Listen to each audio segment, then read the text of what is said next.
자,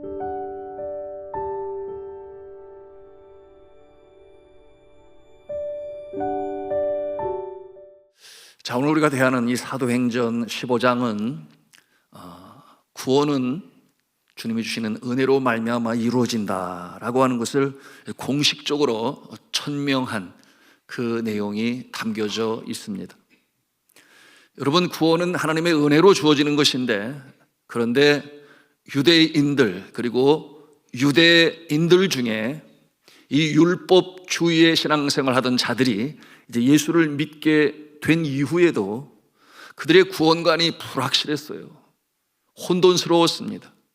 그러므로 이 부분에 대하여 구원은 오직 위로부터 내려주시는 은혜로 말미암아 되는 것인데, 이루어진 구원을 믿음으로 우리가 응답할 때 구원은 선물로 받게 되는 것이다. 이 내용에 대하여 이처럼 예루살렘 총회를 열고 이 총회를 통하여 천명하게 되는 그 내용이 바로 오늘 이 사도행전 15장에 기록되어 있습니다. 여러분, 우리가 믿고 따르는 이 생명의 진리, 기독교의 구원은 소위 세상 사람들이 추구하는 뭐라고 그래요? Self Power Salvation, 자기가 스스로 노력하여 얻는 구원이 아니에요. 여러분, 이 구원은 말씀을 드린 것처럼 이미 예수 그리스도께서 십자가상에서 온전히 이룬 것입니다. 거기에 무엇 하나 우리가 첨가하여 구원을 완벽하게 만드는 것이 아니에요. 특별히 우리 교회 성도님들, 이 구원관에 대해서는 누누이 함께 묵상하고 함께 나누어 왔습니다. 그러므로 값없이 주께서 베푸신 그 은혜를 믿음으로 반응함으로 우리가 영생을 얻고 구원을 받게 되는 것인데, 그러므로 우리가 행하는 이 행위로 공력을 자랑할 수가 없다. 우리는 하나님 앞에 감사하고 또 감사하는 그 모습이 되어야 한다라는 것입니다. 여러분, 그 예를 한번 볼까요? 몇 주 전에 우리 교회 성도님의 모친이 갑자기 위태하게 되어서 위중하게 되어 신방 요청이 있었기에 병원 신방을 하게 되었습니다. 여러분, 우리 교회 이 성도님의 모친은 연세가 이제 81세신데 갑작스럽게 몸이 위중하게 되니 이제 요양병원에 입원하게 되었죠. 급격히 체력이 떨어지면서 얼마를 사실지 모르니까 어머니가 예수 그리스도를 영접하고 구원을 받아 천국에 입성하면 얼마나 좋을까, 그렇지 않겠어요? 자녀의 마음이 그렇습니다. 그러므로 간청하여 병원 신방을 하게 된 것입니다. 그래서 가보니까 입에 호수를 깨고 계셔가지고 어떻게 대화가 불가능해요. 그러니 표정으로 대화할 수밖에 없는 그 상황이었습니다. 제가 복음으로 전했습니다. 어머니, 이 긴 인생 살아오시느라 수고가 많으셨습니다. 특별히 어머니로 또 아내로 할머니로 얼마나 많은 수고를 하셨습니까? 그것을 다 압니다. 자녀들도 알고 손주들도 알고, 그리고 하나님도 아십니다. 정말 수고하셨습니다. 그런데 이제 그 많은 수고를 내려놓으실 수 있습니다. 그리고서 복음으로 전했습니다. 예수님께서 많이 사랑하십니다. 예수님께서는 어머님의 연약한 부분, 부족한 부분, 심지어 알고 지은 죄, 모르는 죄까지 다 짊어지시고 십자가에서 달려 돌아가심으로 그 죄를 다 없애셨습니다. 그러므로 예수 그리스도의 그 복음, 구원의 능력을 믿으시면 저 영원한 하늘나라에서 영원토록 영생 복락을 누릴 수 있습니다. 어머니, 이 예수님을 마음의 구세주로 영접하시면 눈을 깜빡깜빡 해보세요. 제가 귓가에 그렇게 말씀을 드렸어요. 그랬더니 이 어르신이 눈을 깜빡깜빡 하는 거예요. 여러분, 저와 초점을 맞췄을 때 그 눈에 눈빛이 났어요. 그래서 제가 다시 한번 확인하기 위해서 어머니, 예수님 믿으시죠? 천국에 들어가셔야죠? 그랬더니 눈만 깜빡이시는 것이 아니라 그 호수를 낀 입술이 움직이는데 네 하는 것을 제가 그 입모양만 보아도 알 수 있지 않겠습니까? 그래서 예수를 믿었다고 하는 그 표현을 그렇게 하였는데요, 감동이 밀려왔죠. 그래서 제가 간절히 기도했습니다. 영접 기도이자 임종 기도였어요. 기도를 마치고 나니까 그 딸의 눈에서도 눈물이 흐르고, 또 이 참 야윈 이 어머님의 그 눈에서도 고인 눈물이 주르르 흐르는 모습을 볼 수가 있었습니다. 여러분, 이와 같은 모습을 볼 때 이 어머니, 이 어르신이 행위로 구원을 받은 것입니까? 선한 일 때문에 구원받은 것입니까? 그렇지 않잖아요. 여러분, 그처럼 마음으로 믿고 입으로 시인하여 구원을 얻게 되었는데, 여러분, 병석에 누워있음으로 인하여 무슨 선한 일을 또 할 수 있겠습니까? 그러나 하나님께서는 이처럼 이미 십자가에서 베푸신 그 구원의 놀라운 역사, 은혜로 주어지는 역사를 아멘으로 믿음으로 받게 되었으니, 그 믿음에 근거하여 구원받아 영생 복락이 저 하늘에서 기다리고 있는 것입니다. 우리가 이와 같은 부분을 분명히 알아야 하겠습니다. 그러므로 우리가 행위로 말미암아 구원의 어떤 것을 더하고 첨가하여 이루어지는 것이 아니라 이미 구원은 완전하게 이루어졌다. 다만 그것을 사실로 인정하고 주님께서 나의 죄를 짊어지시고 돌아가심으로 내 죄가 씻음을 받았다라고 하는 확신을 가지고 응답할 때 구원의 역사가 나타남을 믿으시기 바랍니다. 그러므로 성경은 에베소서 2장 8절 9절에 명확하게 말씀하고 있잖아요. 우리 같이 읽도록 하겠습니다. 시작.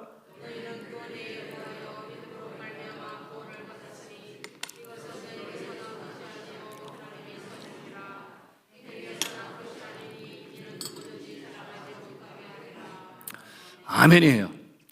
자, 이 사도 바울은 이처럼 구원에 관한 도를 아주 명확하게 이처럼 에베소서와 그리고 로마서를 통해서 우리에게 가르쳐 주십니다. 자, 그런데 이와 같은 구원의 도가 예루살렘 총회를 통하여 이제 모두에게 천명되는 이 놀라운 역사적 사건, 이것이 사도행전 15장의 내용입니다.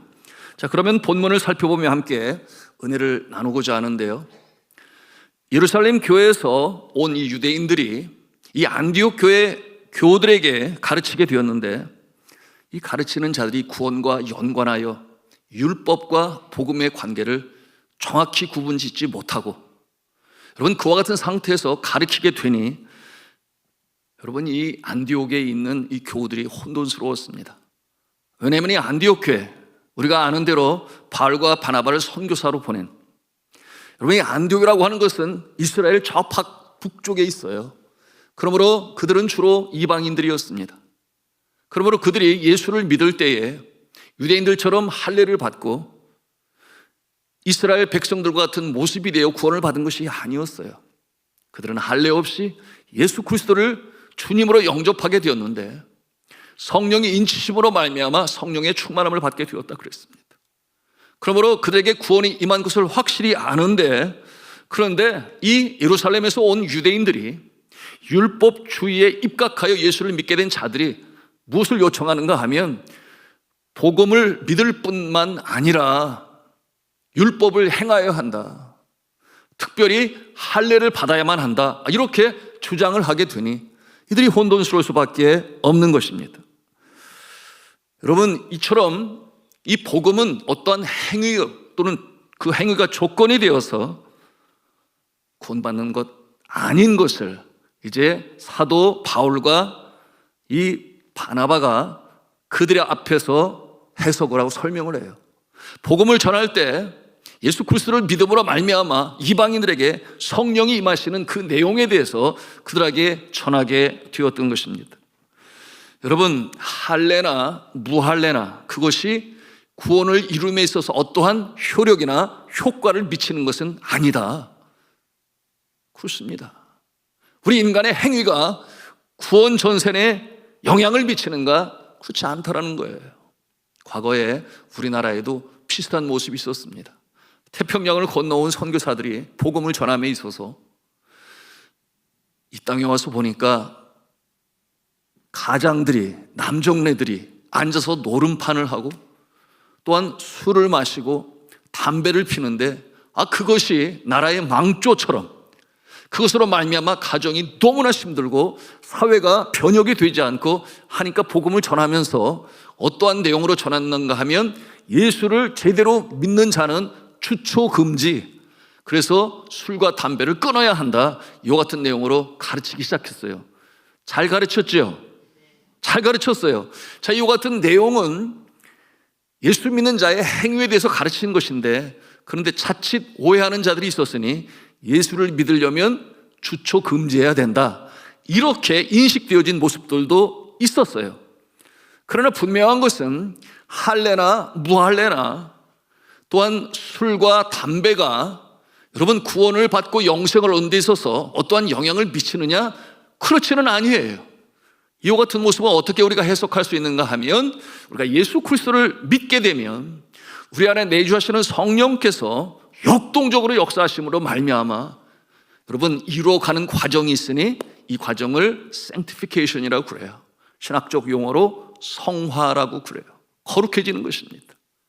그러므로 성령께서 역사하시니 너희 몸이 하나님의 영이 거하시는 전인 줄을 내가 알지 못하느냐. 그러므로 몸을 함부로 굴리지 말아야 하고, 또한 많은 이 독주 또는 이 담배 이와 같은 모습으로 너희 몸을 함부로 그렇게 사용하지 말아라 라는 것을 깨닫고서 이제 차츰 변해져 가는, 거룩해져 가는 그 과정의 모습인 것이지, 그것이 조건으로 구원의 필수 요소가 된다? 그렇지는 않다라는 것입니다. 그러므로 이 구원의 도에 대한 분쟁을 없애기 위하여, 그 해결점을 모색하기 위하여 이렇게 예루살렘 총회가 열리게 된 것입니다. 그리고 그곳에 모인 많은 이 회원들, 장로들과 또한 사도들 함께 결론을 맺게 되었으니, 그것이 바로 오늘 우리가 말씀을 통해서 배우는 구원은 은혜로 말미암아 주어진 것이요, 믿음으로 반응하는 자에게 위로부터 주시는 선물이다, 이와 같은 내용으로 천명할 수가 있었던 것입니다. 여러분, 이와 같은 그 내용을 전하기 위하여 사도 바울과 바나바가 이 총회에 오게 되었던 것이죠. 자, 오늘 4절에 보니까 이 바울과 바나바는 그 예루살렘에 있는 장로들과 또한 교회 지도자들로부터 환대를 받았습니다. 그처럼 선교지에서 많은 수고로 인하여 또한 아름다운 열매를 거두었으니 당연히 그와 같은 환대를 받을 수 있습니다. 자, 그런데 또 한편 다른 무리가 있었는데 그들은 누구였는가? 탐탁치 않게 여기는 거예요. 사도 바울과 바나바의 그 놀라운 복음의 사역에 대해서 한편으로 수긍하지만 그러나 한편으로는 탐탁하게 여기지 아니하니, 그들이 누구였겠습니까?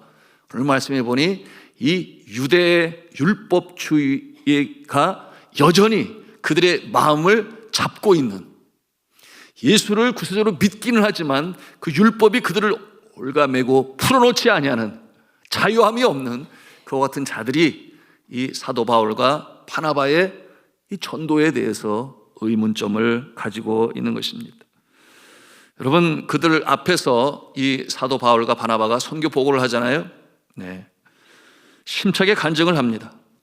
4절 이하에 나오는 내용인데, 가는 곳마다 예수의 이름으로 복음을 증거할 때 귀신이 떠나가고, 또한 새 심령으로 소생하는 그 모습을 보고 예수를 믿을 때 성령이 충만해지는 모습을 보면서 간증하였습니다.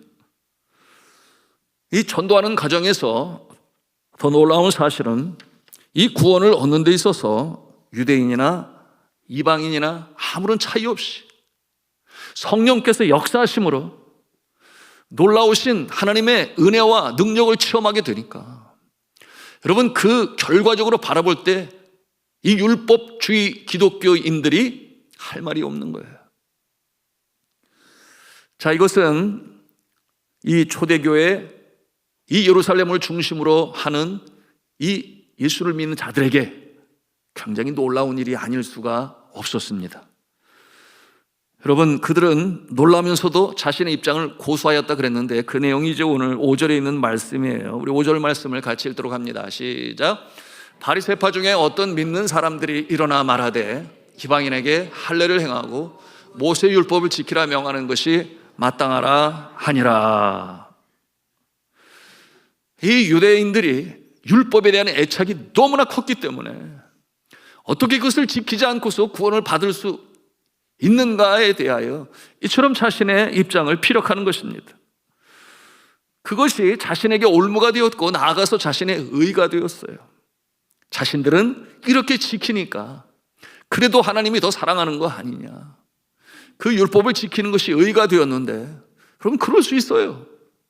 그러나 그것이 그처럼 할례까지 강조하면서 이방인들이 꼭 지켜야만 구원을 받는다라고 하는 것은 잘못된 생각이었습니다. 여러분, 이와 같은 내용으로 이제 이 사도들과 그곳에 모인 장로들, 이 총회 회원들이 아주 격론이 벌어지게 되었죠. 회의가 한참 그렇게 격론으로 이어갈 때 교회의 대표자라 할 수 있는 사도 베드로가 일어섭니다. 그리고 그의 입장을 피력하게 되는데요, 그는 이렇게 말을 하죠. 사람의 출신 성분으로 인하여, 다시 말하면 혈통으로 인해서 구원이 제한되는 것은 잘못된 것이다. 이렇게 베드로가 아주 중요한 선포를 그들에게 하게 됩니다. 다시 말씀드립니다. 사람의 출신 성분, 그러므로 유대인의 혈통 때문에 구원이 좌지우지되는 것은 잘못된 것이다. 이렇게 그가 설명합니다. 여러분, 베드로는 왜 유대인들이 이처럼 율법을 강조하는지를 잘 알고 있었습니다. 이 할례는 아브라함 때부터 시작된 것인데 하나님께서 아브라함에게 명령하셨어요. 너희 가족 온 식솔들이 할례를 받으라. 그것이 하나님의 자녀임을 증거하는 표가 될 것이다. 그래서 그때로부터 시작하여 난지 8일 만에 할례를 받는 것이 전통이 되었습니다. 그러므로 자신의 몸에 표를 만드는 것, 그것이 할례인데 그와 같은 자는 하나님의 자녀의 징표가 되는 것이니 그것을 아주 생명처럼 지켰던 그들이었던 것입니다. 자, 그러므로 이와 같은 예식으로 말미암아 그들은 선민의식을 갖게 되었어요. 우리는 다르다. 우리는 다르다. 우리는 이방인들과 다르고 헬라인들과 다르고 로마인들과 다르다. 여러분, 유럽 여행을 하시다 보면 여러 조각상들을 보게 되는데 그렇습니다. 그 조각상들 중에서 이 로마인들을 중심으로 한 그 조각상들은 대부분 그 육체의 미를 보여주기 위하여 거의 누드의 모습으로 보여주는데 이 할례의 표가 없어요. 그러므로 이 유대인들이 유대인 아닌 자들과의 이 차별과 구별을 하는 징표로서의 할례를 그처럼 강조했던 것입니다. 그런데 여러분, 우리가 말씀을 통해서 배우지 않습니까? 하나님의 자녀가 되는 것, 이는 혈통으로나 육정으로나 사람의 뜻으로 되지 아니하고 유대인이기 때문에, 선민이기 때문에, 그 혈통 때문에 아니라는 거예요. 또는 육정이라고 그랬습니다. 부모가 서로 사랑하여 자식을 낳았는데 그 육정으로 말미암아 자녀들이 저절로 구원받는가? 아니라는 것입니다. 구원은 개별적으로, 개인적으로 이루어지죠. 그런가 하면은 뭐라고 그랬습니까? 혈통으로나 육정으로나 그 다음에 권세로서. 여러분, 황제의 자리에 있으므로 또는 높은 권세가 있으므로 너는 이제 구원받았다라고 선포함으로 되어지는 것도 아니라는 거예요. 그 당시에 이 황제의 권위는 너무나 커서 그렇게 선포하면 바로 법이 되었고 인정이 되었습니다. 그러나 그것도 아니다. 여러분, 이와 같은 내용을 오늘 사도 베드로가 이처럼 천명하고 있는 것입니다. 이처럼 혈통을 강조하면 여러분, 유대인들에게 있어서 예수님이 필요합니까? 여러분, 그와 같은 논리는 잘못된 것이니 그들이 혈통으로 선택받은 민족 선민으로 우리는 특별한 존재로 또한 율법까지 받은 존재로 구원전선 이상 없다라고 생각하게 되면 여러분, 예수님께서 굳이 오시지 않으셔도 라고 하는 이 자가당착의 논리에 빠지게 되는 거예요. 그런데 예수 그리스도께서 오셨습니다. 성탄절이 다가오는데 예수 그리스도께서 사람의 몸을 입고 이 땅에 강림하신 것은 이 구원이 혈통으로 되는 것이 아니라 오직 십자가에서 이루신 예수 그리스도의 보혈의 공로로 말미암아 이루어지게 되는 것이요, 그것은 인종을 초월하고 또한 국가를 초월해서 온 세상 땅끝까지 예수 그리스도를 믿는 자마다 영생을 얻게 하는 구원을 베푸시기 위하여 이 땅에 강림하신 것입니다. 그럼 우리 복음의 역사가 이 고요한 아침의 나라 대한민국에까지 전해지게 되었고, 여러분 이처럼 이 밤에도 우리가 함께 찬송하며 감사하며 예배를 드릴 수 있게 되었으니, 여러분 이 구원은 믿는 자에게 구원을 주시는 하나님의 능력이 됨을 믿으시기 바랍니다. 자, 두 번째로 유대주의적 기독교인들의 잘못된 생각, 그것이 무엇인가 하면 자신들의 행위를 지나치게 신뢰하는 것에 있었습니다. 그들은 능히 자기들이 율법을 잘 지킨다고 생각하였으므로, 그러므로 구원을 얻었다 그렇게 여겼습니다. 그러나 이것은 그들이 잘못 생각한 것이에요. 겉으로 지켜지는 이와 같은 율례들, 율법들, 물론 그것을 지킬 수는 있겠죠.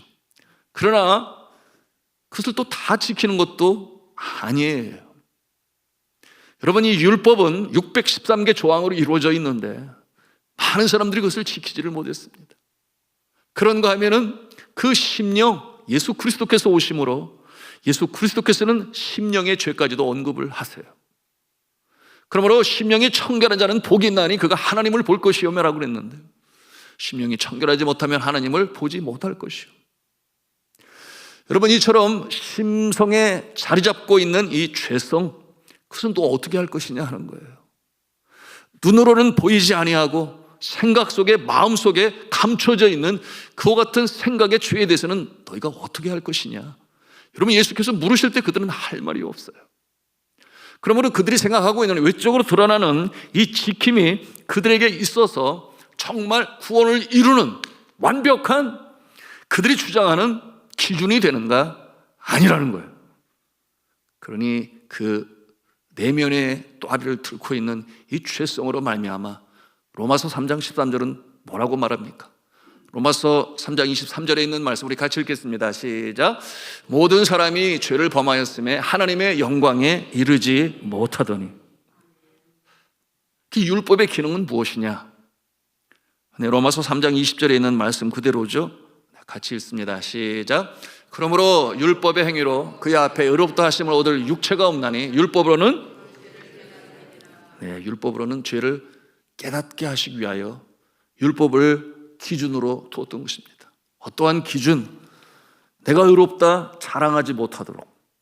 그러므로 율법은 마치 거울과 같아서 우리 자신의 모습을 비춰보는 것인데, 여러분 아침에 일어나면 회사로 출근하기 전에 해야 할 일이 있으니 뭐겠어요? 거울 앞에 서서 밤새도록 헝클어진 머리, 흐트러진 모습 다시금 씻고, 그리고 만지고 다듬고, 그러고 나서 출근을 하지요. 마찬가지로 율법이라고 하는 것은 우리 자신을 비추어 볼 때 나는 얼마나 하나님 앞에 연약하고 부족한 존재인가. 내가 겉으로는 지킬지 몰라도 마음까지 꿰뚫어 보신 하나님 앞에 나는 얼마나 부족한 존재인가. 그것을 볼 수 있는 이 거울과도 같은 것입니다. 그것이 바로 율법의 기능인 것이에요. 여러분 이와 같은 모습으로 사도 바울은 스스로 자신이 인정합니다. 나라고 하는 존재는 내 마음에 두 법이 있으니 오호라 나는 곤고한 존재로다. 누가 나를 이 사망의 몸에서 누가 나를 건져내랴. 여러분 이와 같은 고백을 하지 않습니까? 내가 원하는 바 선을 행하지 아니하고 도리어 원치 아니하는 바 악을 행하는도다. 그런데 이것을 행하는 것이 내가 아니요 내 안에 있는 죄라 그랬어요. 여러분 그런데 하나님은 거룩하니 너희도 거룩하라 이렇게 말씀하시니, 거룩해야 되는데 의롭지 못하는 구원을 받지 못하는데 우리가 어떻게 거룩할 수 있겠느냐 그 말이에요. 여러분 그러므로 바울은 이런 결론을 내리죠. 로마서 3장 28절 이하에 있는 내용인데 우리 같이 천천히 읽도록 합니다. 시작. 그러므로 사람이 의롭다 하심을 얻는 것은 율법의 행위에 있지 않고 믿음으로 되는 줄 우리가 인정하노라. 하나님은 다만, 이어서 계속 읽겠습니다. 하나님은 다만 유대인의 하나님이시냐 또한 이방인의 하나님은 아니시냐. 진실로 이방인의 하나님도 되시느니라. 할례자도 믿음으로 말미암아 또한 무할례자도 믿음으로 말미암아 의롭다 하실 하나님은 한 분이시니라. 아멘. 주 안에 사랑하는 성도 여러분, 질문합니다. 여러분은 정말 의인이십니까? 여러분은 정말 죄 없는 의인이십니까? 아무도 답을 안 하세요. 여러분, 우리는 온전한 의인이 될 수가 없어요. 그런데 예수 그리스도의 보혈 때문에, 의로워야 구원을 받기 때문에, 여러분, 예수 그리스도의 그 보혈로 인하여 우리가 죄 없다 칭함을 받게 되니, 여러분, 그러므로 이를 신학적 용어로 칭의라고 그래요. 이 칭의 구원은 내가 의롭다 인정함을 받았느니라. 무엇 때문에? 예수 그리스도 때문에, 예수 그리스도의 보혈 때문에 하나님께서 우리를 그렇게 받아주시는 거예요. 예수 그리스도의 그 죄의 대속을 위한 핏값을 지불하셨으므로 말미암아 우리가 지불해야 할 그 죄값을 주님이 지불하셨으므로 말미암아, 그러므로 이와 같은 거예요. 이런 생각은 안 좋지만 우리가 감옥에 갇혀 있어요. 감옥에 갇히면 안 됩니다. 근데 갇혀 있어요. 그런데 너는 이제 자유야 해방되어서 나가도 돼. 그러니까 의아하지 않습니까? 내가 적어도 몇 년형 징역형을 받게 되었는데 나가라고 그러니까 말이죠. 그런데 그 간수가 하는 말이, 다른 사람이 너의 죄값을 대신 지불하였기 때문에 너는 나갈 수 있는 거야. 여러분, 그 다른 사람이 누구였습니까? 예수 그리스도. 예수 그리스도께서 그 죄값을 다 지불하셨기 때문에 우리는 해방을 받고 자유함을 입게 된 것인데, 여러분, 그와 같은 모습으로 인하여 우리는 긍휼함을 입어 의인이라는 칭함을 받고 천국에 들어가게 되는 것입니다. 믿으시면 아멘 합시다. 이 같은 것을 우리가 알아야 돼요. 여러분, 우리는 기도할 때 그러지 않습니까? 하나님, 오늘도 하나님의 마음을 아프게 했습니다. 본의 아니게 죄를 졌습니다. 여러분, 이와 같은 상황이 우리의 삶 가운데 얼마나 빈번하게 일어납니까? 그 주님 앞에 나와서 고백을 하고 주님의 용서를 빌어요. 여러분, 이처럼 우리는 죄 짓지 않고 살아갈 수 있는 그 거룩한 의인이 못 된다 그 말이에요. 그럼에도 불구하고 구원 전선에 이상이 없는 것은 다시 말씀드립니다. 예수 그리스도의 십자가의 보혈인 줄로 믿으시기를 바랍니다. 그러므로 우리에게 약속하시죠. 우리가 만일 우리 죄를 자백하면 하나님은 미쁘시고 의로우사 우리 죄를 사하시며 모든 불의 가운데서 우리를 깨끗게 하실 것이다. 보혈의 능력으로 말미암아 우리는 다시금 일어설 수가 있는 것입니다. 그러므로 우리는 이 은혜로 말미암아 우리가 주님 앞에 드릴 것은 감사밖에 없어요.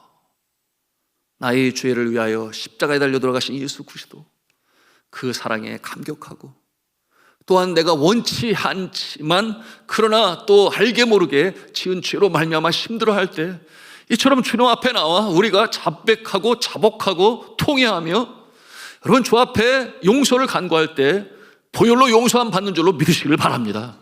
그것이 우리에게 엄청난 특권인 것이에요. 이 복음 앞에 방탕하던 어거스틴이 돌아왔습니다. 여러분, 이 복음 앞에 그처럼 깡패였죠. 네, 이기풍 그리고 김익두, 나중에 정말 주님이 크게 사용하시는 이 삼천리 반도 금수강산의 주의 복음으로 한때를 성령의 바람으로 역사하셨던 인물이 될 수가 있었습니다. 여러분, 복음에는 능력이 나타남을 믿으시기를 바랍니다. 예수 그리스도의 보혈이 우리를 살립니다. 이 밤에도 우리가 이 같은 확신을 가지고 믿음을 가지고 주 앞에 감사하며 기도하심으로 말미암아 새로워지시기를 주님의 이름으로 축복합니다. 그러므로 우리의 속사람이 다시금 청결한 모습으로 주 앞에 서고 새로운 다짐, 새로운 출발, 여러분, 이 밤이 그와 같은 기도의 밤이 될 수 있기를 주님의 이름으로 축원합니다.